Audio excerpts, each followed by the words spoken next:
ಮಂತ್ರದಲ್ಲಿ ಒಮ್ಮೆನೆ ಬರೋದು. ಅದು ಬರ್ಬೇಕಾದ್ರೆ ಒಂದು ಭಯ ಇರುತ್ತೆ, ಬಂದು ಅವಾಗ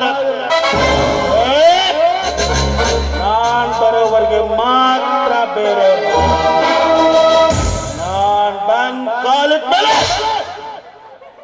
ನಂದೇ ಹವಾ.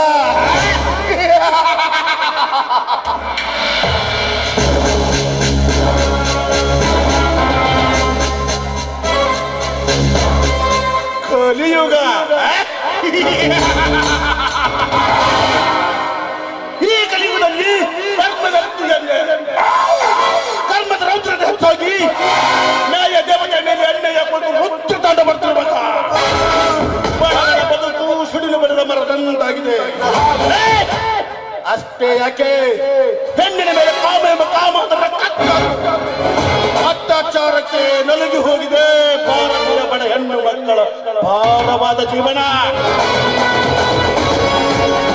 ಇನ್ನು ಈ ರಾಷ್ಟ್ರಕ್ಕೆ ದೇವರೆಂದೆನಿಸಿಕೊಂಡ ರೈತನ ಮೇಲೆ ರಾಜಕೀಯ ಎಂಬ ರಾಕ್ಷಸರು ಕುಳಿತು ರಕ್ತ ಹೀರುತ್ತಿರುವಾಗ ಬಳಲಿ ಬೆಂಡಾಗಿ ಹೋಗಿದೆ ಭಾರತದ ಬಡ ರೈತನ ಬದುಕು. ಅಂದಾಗ ಈ ಊರಿನಲ್ಲಿ ನಡೆಯುತ್ತಿರುವ ಅನ್ಯಾಯ ಧರ್ಮವನ್ನು ಮೆಟ್ಟಿ ನಿಲ್ಲಲು ಆತುರ ಕಂಡುಗಳಿಗೆ ಹುಟ್ಟಿ ಬಂದಿದ್ದಾನೆ ಈ ಕಲಿಯುಗದಲ್ಲಿ. ಈ ಊರಿನಲ್ಲಿ ನಡೆಯುತ್ತಿರುವ ಅನ್ಯಾಯ ಧರ್ಮವನ್ನು ಮೆಟ್ಟಿ ಹಾಕಿ ನ್ಯಾಯದ ಸ್ತಂಭವನ್ನು ನಡೆಸಿ 25 ವರ್ಷಗಳ ಹಿಂದೆ ನನ್ನ ತಂದೆ ತಾಯಿಯನ್ನು ಕೊಂದ ಪಾಪಿಗಳ ರುಂಡವನ್ನು ಚಂಡಾಡಿ. 25 ವರ್ಷಗಳ ಹಿಂದೆ ನನ್ನ ತಂದೆ ತಾಯಿಯನ್ನು ಕೊಂದ ಆ ಪಾಪಿಗಳ ರುಂಡವನ್ನು ಚಂಡಾಡಿ ಅವರ ಪ್ರತಿಯೊಬ್ಬರ ರುಂಡವನ್ನು ಮುಂದೆ ಅವರ ರಕ್ತಾಭಿಷೇಕವನ್ನು ನನ್ನ ತಂದೆ ತಾಯಿ ಸಮಾಧಿಗೆ ಮಾಡದಿದ್ದರೆ ನನ್ನ ಹೆಸರು ಕಲಿಯುಗದ ಕಾರಣನೇ ಅಲ್ಲ. ಲಗೀತು ಆಗ್ತೈತೆ मुझे तो रख इसी राख से बना हुआ इस भारत को।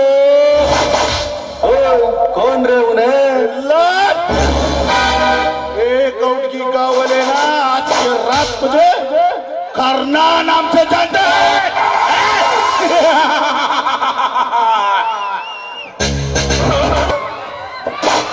मिस्टर दारिಯಲ್ಲಿ ಮೈಯೊಪ್ಪಿಸಿಕೊಂಡು ಗೂಳಿ ಹಾಗೆ ನಿಂತಿರುವೆಯಲ್ಲ, ಸ್ವಲ್ಪ ದಾರಿ ಬಿಟ್ಟು ನಿಂತ್ಕೋ. ಅಷ್ಟಕ್ಕೂ ನನ್ನಂತ ಹರಿಯದ ಹುಡುಗಿಯರನ್ನು ಕಂಡ್ರೆ ಜೊಲ್ಲ ಸುರಿಸುವ ನೀನೊಬ್ಬ ಕಾಮುಕ ಅಂತ ಗೊತ್ತಾಯ್ತು.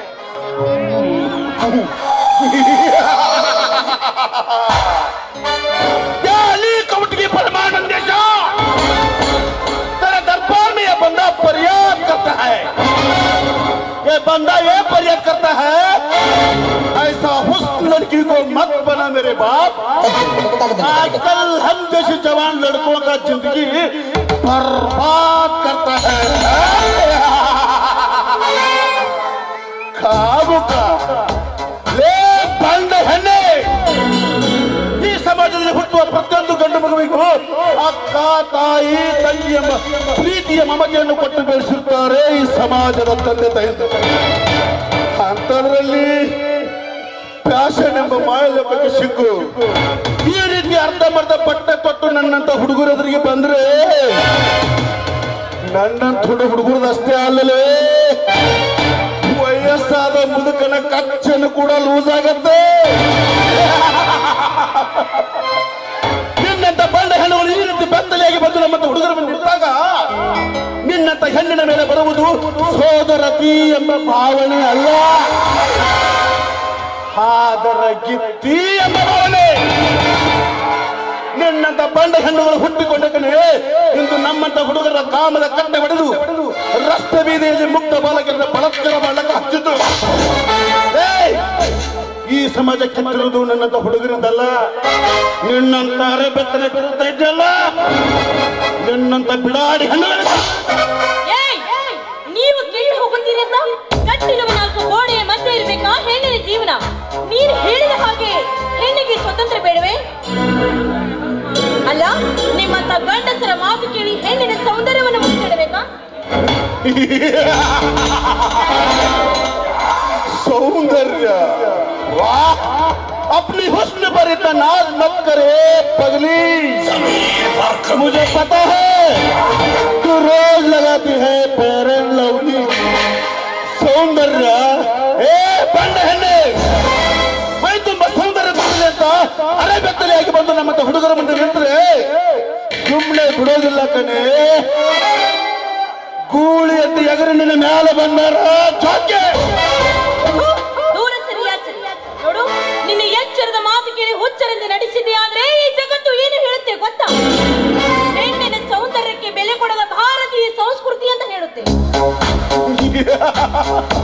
ವಾ ಭಾರತೀಯ ನಾರಿ ಯತ್ರು ನಾರಸ್ತು ಪೂಜಂತೆ ರಮಂತೆ ತತ್ರು ದೇವತಾ ಅಂತ ಹೇಳ್ತಾರೆ. ಎಲ್ಲಿ ನಾರಿಯರನ್ನು ಪೂಜೆ ಮಾಡ್ತಾರೋ ಅಲ್ಲಿ ದೇವಾನು ದೇವತೆಗಳ ಉದ್ಭವ ಆಗ್ತಾರೆ. ಇಂಥ ಅರೆ ಬೆತ್ತಲೆ ಹೆಣ್ಣನ್ನು ಪೂಜೆ ಮಾಡಿದ್ರೆ ಅದ್ಯಾ ಭಗವಂತ ಬಂದಿರ್ತಾನೋ ಗೊತ್ತಿಲ್ಲ. ಇಡೀ ಜಗತ್ತಿನಲ್ಲಿ ಅತಿ ಹೆಚ್ಚು ಸುಂದರವತಿ ಹೆಣ್ಣುಗಳಿರುವುದು ಇದೇ ನನ್ನ ಭಾರತ ದೇಶದಲ್ಲಿ ಅಂತ ಇಡೀ ಜಗತ್ತೇ ಬಾಯಿ ತುಂಬ ಹೊಗಳುತ್ತೆ.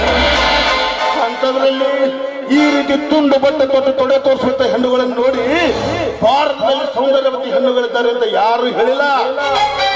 ನನ್ನ ಭಾರತ ಸಂಸ್ಕೃತಿಯ ಪ್ರಕಾರ ಮೈ ತುಂಬ ಸೀರೆಯನ್ನಿಟ್ಟು, ಕೈ ತುಂಬ ಬಳೆಯನ್ನು ಮಾಡಿದು, ಹಣೆಯಲ್ಲಿ ಕುಂಕುಮವನ್ನಿಟ್ಟು, ತಲೆ ತುಂಬ ಹೂವನ್ನು ಬಿಟ್ಟು ಬರುವುದನ್ನು ನೋಡಿದರೆ ಈ ದೇಶದ ಪ್ರತಿಯೊಬ್ಬ ಗಂಡಿಗೂ ಕಾಮ ಎಂಬ ಹದ ಅಡಗಿ, ಅಮ್ಮ ಎಂಬ ಮಮಕಾರ ಉಚ್ಚರತ್ತೆ. ಅದಕ್ಕೆ ಬಲ್ಲವರು ಹೇಳ್ತಾರೆ ಭಾರತದ ಸಂಸ್ಕೃತಿಗೆ ತಲೆಬಾಗಿ ನಡೆಯುತ್ತೆ ಈ ಜಗತ್ತು ಅಂತ. ನೋಡು, ನೀನು ಹೇಳಿದ ಪ್ರಕಾರ ತುಂಡು ಬಟ್ಟೆ ಹಾಕಿದ ತಕ್ಷಣ ಹೆಣ್ಣು ತಪ್ಪು ಮಾಡ್ತಾಳೆ ಅಂತ ಹೇಳ್ತಿದೆಯಲ್ಲ, ಅವಳು ಮಾಡಿರುವ ತಪ್ಪಾದ್ರೆ ಏನು? ನಿನ್ನಂತ ಹೆಣ್ಣುಗಳು ಮಾಡುವ ತಪ್ಪಾದ್ರೂ ಏನು ಅಂತ ಕೇಳ್ತಾ ಇದೀಯ?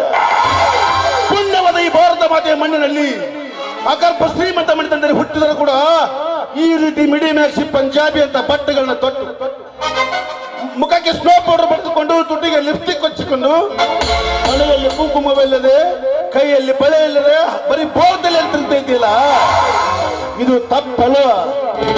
ಬಟ್ಟೆ ಕಾಣುವ ಹಾಗೆ ಹೊಕ್ಕಳಿಗೆ ಬಟ್ಟೆ ಇಟ್ಟು, ಮೈ ಕೈ ಕಾಣುವ ಹಾಗೆ ಬ್ಲೌಸ್ಗಳನ್ನು ಹಾಕಿ, ರಟ್ಟೆ ಹಾಗೂ ಮುಂಡೆಗಳ ಮೇಲೆ ಲವ್ ಮಾರ್ಕಿಂಗ್ ತಿಂಡಿಗಳನ್ನ ಬಿಟ್ಟುಕೊಂಡು ನಮ್ಮಂತ ರಸಿಕರಿಗೆ ನಿನ್ನ ಗುಪ್ತ ಭಾಗಗಳನ್ನು ಪ್ರದರ್ಶನ ಮಾಡ್ತಾ ತಿರುಗ್ತಾ ಇದ್ದಲ್ಲಿ ತಪ್ಪಲ್ವಾ?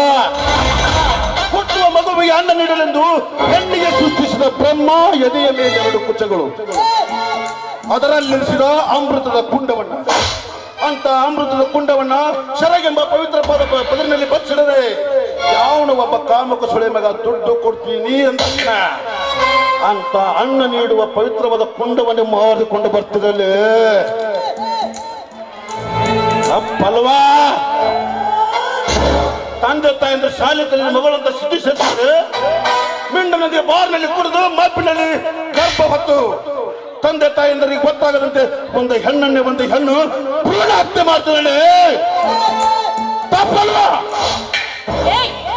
ಏನ್ ಹೇಳ್ತಿದೀಯ? ಅಲ್ಲ, ಈ ಜಗತ್ತಲ್ಲಿ ಫ್ಯಾಷನ್ ಮಾಡ್ತಿರೋದು ನಾನೊಬ್ಳೆ ಅಲ್ಲ, ಹಳ್ಳಿಯಿಂದ ಹಿಡಿದು ದಿಲ್ಲಿಯವರೆಗೂ ಫ್ಯಾಷನ್ ನಡೆಯುತ್ತಿದೆ. ಇದು ಫ್ಯಾಷನ್ ಕಾಲ. ನಂದೇನು ಮಹಾ? ಹಳ್ಳಿಯಿಂದ ದಿಲ್ಲಿವರೆಗೆ ನಡೆದಿದೆ ಫ್ಯಾಷನ್. ಫ್ಯಾಷನ್ ಬೆಡಗಿ ಈ ಭಾರತ ಸಂಸ್ಕೃತಿ ಉಳಿದಿರುವುದು ಕೇವಲ ಹಳ್ಳಿಯಲ್ಲಿ ಹುಟ್ಟಿರುವ ಹೆಣ್ಣು ಮಕ್ಕಳಿಂದ ಹೊರತು ನಿನ್ನಂತೆ ತುಂಡು ಬಟ್ಟೆ ತೊಟ್ಟು ತೊಡೆ ತೋರಿಸುತ್ತಿರುವ ಶ್ರೀಮಂತ ಸೋಗಿನ ಬಿಡೋಡಿಗಳಿಂದಲ್ಲ. ಈ ಭಾರತ ಸಂಸ್ಕೃತಿಯನ್ನು ಮಣ್ಣು ಪಾಲು ಮಾಡುತ್ತಿರುವಂತ ನಿನ್ನಂತ ಬಂಡ ಸೂಳೆಯರಿಗೆ ತಕ್ಕ ಪಾಠ ಕಲಿಸಬೇಕೆಂದರೆ ನಾನಿಂದು ನಿನ್ನನ್ನು ಬಿಗಿದಪ್ಪಲೇಬೇಕು.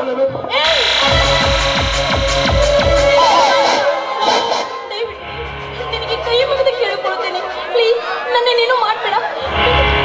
ನೀನು ಹೇಳಿದ ತತ್ವಗಳನ್ನೆಲ್ಲ ತಿಳಿದುಕೊಂಡು ಇನ್ನು ಮುಂದೆ ಗರತಿಯಾಗಿ ಬಾಳ್ತೀನಿ, ಆಯ್ತಾ? ಗರತಿ ಬ್ರಹ್ಮನಿಗೆ ಮಗಳಾಗಿ ಹುಟ್ಟಿ ಬಂದಳು ಸರಸ್ವತಿ. ಆ ಬ್ರಹ್ಮನಿಗೆ ಹೆಂಡತಿಯಾದಳು ಅವಳ ಮಹಾಗರತಿ. 14 ಲೋಕಕ್ಕೆ ವ್ಯಾಪಿಸಿಕೊಂಡ ಹರಿಹರ ಜಗನ್ಮಾತೆ ಒಂದು ಹರಿಹರ ಬ್ರಹ್ಮಾದಿಗಳನ್ನು ತೊಟ್ಟಿನಲ್ಲಿ ಹಾಕಿ ತೊಟ್ಟಿ ಮತ್ತೆ ಅದರಲ್ಲಿ ಆ ಮಹೇಶ್ವರನನ್ನೇ ಮೋಹಿಸಿದಳು. ಅವಳ ಮಹಾಗರತಿ. ಬಂಡ ಹೆಣ್ಣೆ, ಗರತಿಯರು ಅಂದ್ರೆ ಯಾರು ಭಕ್ತಿ ನಿನಗೆ?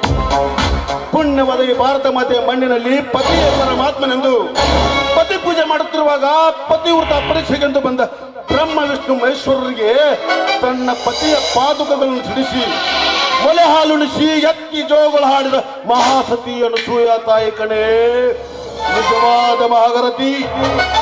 ಸತ್ತ ಗಂಡನ ಪ್ರಾಣವನ್ನು ಮರಳಿ ಪಡೆಯುವುದಕ್ಕಾಗಿ ಯಮನನ್ನು ಸೋಲಿಸಿ ಶಿವನೊಂದಿಗೆ ಹೋರಾಡಿ ಮತ್ತೆ ತನ್ನ ಸತ್ತ ಗಂಡನನ್ನು ಬದುಕಿಸಿದ ಸತ್ಯವಾಣ ಸಾವಿತ್ರಿ ತಾಯಿ ಕಣೆ ನಿಜವಾದ ಮಹಾಗರತಿ.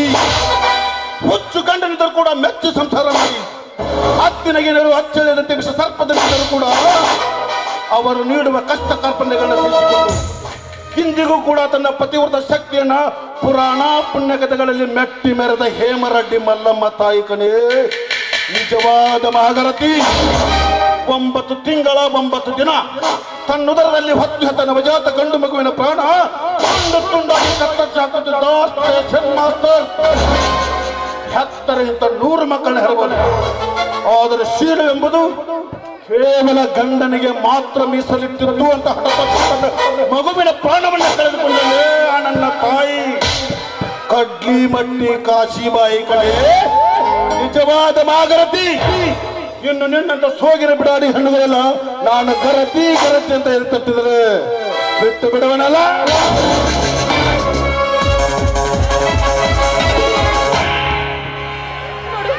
ನಿನಗೆ ಕೈ ಮುಗಿದು ಬೇಡ್ಕೊಳ್ತೀನಿ, ನನ್ನನ್ನೇನು ಮಾಡಬೇಡ. ಒಬ್ಳೆ ಸಿಕ್ಕಿದೆ ಅಂತ ನೀನು ತಪ್ಪಿಕೊಂಡು ಮುದ್ದಾಡ್ಬೇಕು ಅನ್ನೋ ನೀಚನಲ್ಲ. ಒಬ್ಳೆ ಸಿಕ್ಕಿದೆ ಅಂತ ನನ್ನನ್ನು ಬಲಾತ್ಕಾರ ಮಾಡ್ಬೇಕು ಅನ್ನೋ ಷಂಡ ನಾನಲ್ಲ. ಈ ಭಾರತ ಸಂಸ್ಕೃತಿಯ ಪ್ರಕಾರ ಹೆಣ್ಣುಗಳಿಗೆ ನೀನು ಕಲಿಸುವಂತ ಕೆಟ್ಟ ಪಾಠವನ್ನ ತಿದ್ದಿ ಬುದ್ಧಿ ಹೇಳಬೇಕೆಂದು ಹುಟ್ಟಿ ಬಂದಿರುವನು ಈ ಕಲಿಯುಗದ ಕಾರಣ. ಇವಾಗ ನಾನು ಹೇಳಿರೋ ಮಾತುಗಳನ್ನ ತಿಳ್ಕೊಂಡು ನೀನೇನಾದ್ರೂ ಬದಲಾವಣೆ ಆದ್ರೆ ಚೆನ್ನಾಗಿ, ಇಲ್ಲ ಅಂದ್ರೆ 4 ಜನರ ಹೆಗಲ ಮೇಲೆ ಹೊಕ್ಕೆ.